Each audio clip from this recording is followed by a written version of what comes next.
આણંદના અનેક વિસ્તારોમાં જળબંબાકારની પરિસ્થિતિ છે। પોલીસ અધિકારીઓના ઘરની બહાર જ જળ ભરાયું છે। એસપી ડીવાયએસપીના આવાસ નજીક કમર સુધીના પાણી ભરાયેલા છે। તંત્રે પાણી નિકાલની કામગીરી શરૂ કરી છે। આણંદમાં ધોધમાર વરસાદ છે। અનેક વિસ્તારો જળબંબાકાર છે અને તેના કારણે લોકોને મુશ્કેલી વેઠવાનો પણ વારો આવ્યો છે। તો હાલ દ્રશ્ય તમારી ટીવી સ્ક્રીન પર આણંદના છે, જ્યાં અધિકારીઓના આવાસ બહાર પાણી ભરાઈ ગયા છે। દ્રશ્યમાં તમે જોઈ શકો છો કે જે વાહન છે, વાહનના અડધા પૈડા ડૂબી જાય એટલું પાણી હાલ ભરાયેલું જોવા મળી રહ્યું છે। એસપી ડીવાયએસપી સહિતના તમામ જે અધિકારીઓ છે તેમના આવાસની બહાર પાણી ભરાયેલા જોવા મળી રહ્યા છે। એસપી ડીવાયએસપીના આવાસ નજીક કમર સુધીના પાણી છે। તંત્રએ હાલ તો પાણી નિકાલની કામગીરી શરૂ કરી છે। સવારથી જ આણંદમાં વરસાદી વાતાવરણ જામ્યું છે અને વરસાદી વાતાવરણની સાથે જ ધોધમાર વરસાદ પડી ચૂક્યો અને ધોધમાર વરસાદ પડતાની સાથે જળભરાવની પરિસ્થિતિ પણ થઈ। શહેરના અનેક નીચાણવાળા વિસ્તાર જ્યાં જળબંબાકારની પરિસ્થિતિ છે, માર્ગો પર પાણી ફરી વળ્યા છે, ખેતર તરબોળ થઈ ગયા છે, લોકોના નીચાણવાળા વિસ્તારના જે ઘર છે એ ઘરમાં પણ પાણી ઘૂસી ગયા છે।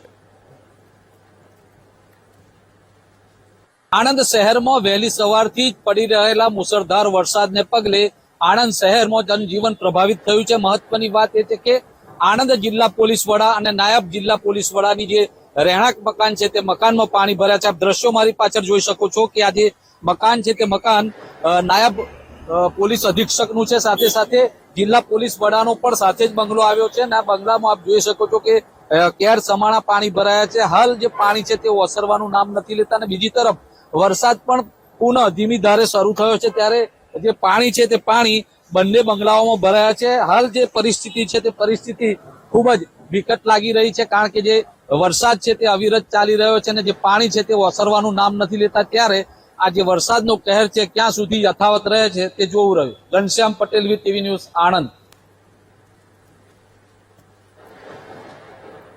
હાઈ એલર્ટ વચ્ચે આણંદમાં વહેલી સવારે વરસેલા વરસાદે મુશ્કેલી વધારી। ભારે વરસાદથી જૂના સેવા સદન કચેરી પરિસરમાં પાણી ભરાયા। પાણી ભરાતા અરજદારોને ભારે હાલાકી। અનેક સરકારી કચેરીઓમાં પાણી ભરાતા અવરજવરમાં મુશ્કેલી। પાણીનો નિકાલ ન થતા મુશ્કેલીમાં લોકો મુકાયા। વધુ વરસાદ પડે તો સેવા સદન બંધ કરવાની નોબત આવી શકે। હાલ વરસાદે વિરામ લેતા સ્થિતિમાં આંશિક રાહત છે। દ્રશ્ય છે આણંદના, કે જ્યાં ભારે વરસાદે હવે મુશ્કેલી વધારી છે, કારણ કે જૂના સેવા સદન કચેરી પરિસરમાં પણ પાણી ભરાઈ ગયા છે।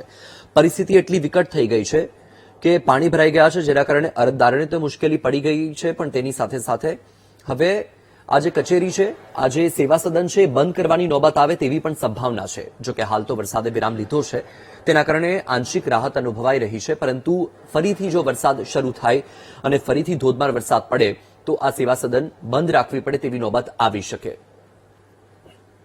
હું આજે દસ્તાવેજ કરવા છે, મારો દસ્તાવેજ છે, પણ અત્યારે એટલું ટીચર સુધી પાણી ભરાયું છે સાહેબ, અને કોઈ પગલાં લેવાતા નથી। અમારે અત્યારે વરસાદની અંદર પાણીમાં જવું પડે છે, કોઈ પાણીનો નિકાલ થતો નથી સાહેબ। અમારી સાહેબને નમ્ર વિનંતી છે કે પાણીનો નિકાલ કરે, કેમ કે આજે અમારે આવા મોસમમાં અમારે કાગળિયા પલળી જાય છે અને પાણીમાં ફૂલ પાણી છે, બાઇકો બગડી જાય છે। સેવા સદનમાં આવ્યો છું। સેવા સદન પરિસ્થિતિ એવી છે કે અત્યારે તમે જે જોઈ રહ્યા છો ચારે બાજુ પાણી ફૂલ ભરેલા છે અને પાણીના નિકાલની કોઈ વ્યવસ્થા હાલ સુધી થઈ નથી। તો સરકારશ્રીને અમારી એટલી વિનંતી છે કે અરજદારોને, અમોને જે દસ્તાવેજ કરવા આવે છે, બરાબર સામાન્ય પ્રજાને જે તકલીફ પડે છે એનો સત્વરે નિર્ણય કરી એના પાણીના નિકાલની ઝડપથી કાર્યવાહી કરવી જરૂરી છે।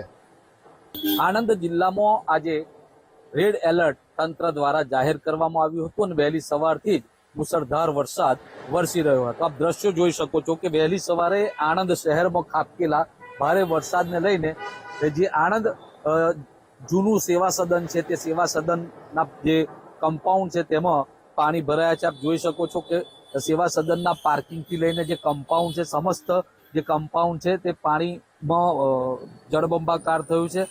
અરજદારોને પણ અહીંયા ભારે હાલાકીનો સામનો કરવો પડી રહ્યો છે। ખાસ કરીને જે અરજદારો અહીંયા આવે છે તેમને પણ પાણી દોરીને જવું પડી રહ્યું છે।